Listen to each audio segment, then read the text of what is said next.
Il-ħamis filgħodu il-Partit Laburista ppreżenta 9 kandidati li ser jikkontestaw f'ismu fl-elezzjonijiet tal-Parlament Ewropew ta' 8 ta' Ġunju.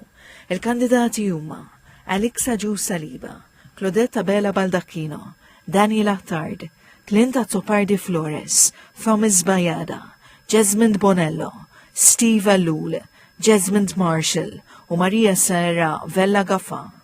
Huwa jippreżenta tim ta' kandidati il-Prim Ministru mexxej Laburista Roberta Bella jiddiskrivihom bħala s-saħħa tal-Maltin u l-Awċin fl-istituzzjonijiet Ewropej li qal se jaħdmu għall-Maltin u l-Awċin u fissimhom. Dr. Bella qal li din hija proprju l-għajta li ser tkun qed tigwida l-ħidma tal-Partit Laburista u tal-kandidati tiegħu għal 5 snin li ġejjin. Dwar il-prinċipji tal-paċi u n-neutralità, Dr. Bella mela ċara li dan ma jfissirx li Malta għandha tibqa' fiskiet quddiem dbatijiet kbar. Żied li l-Partit Laburista ser jibqa' jħares il-Kostituzzjoni tal-pajjiż, iżda se jħeġġeġ lill-Istati membri biex jintensifikaw l-isforzi għal soluzzjonijiet diplomatiċi li jwasslu għal waqfiem mill-ġlied.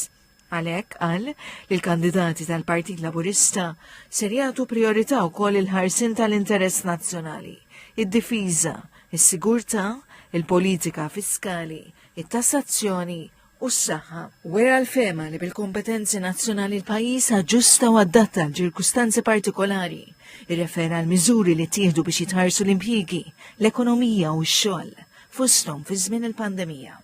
Temi oħra kruċjali għal Malta li stemhom il-Prim Ministru mal-konnettività u l-kummerċ, it-tkabbir tal-Unjoni Ewropea u s-suq waħdini li Dr. Bella qal li jeħtieġ ikun ġust mal-istati kollha. Dwar il-konnettività għal it-trasport marittimu u l-avjazzjoni huma importanti għaliex pajjiżna jiddependi minnhom, mhux biss għal vjaġġar, iżda anke skopijiet ekonomiċi u turistiċi.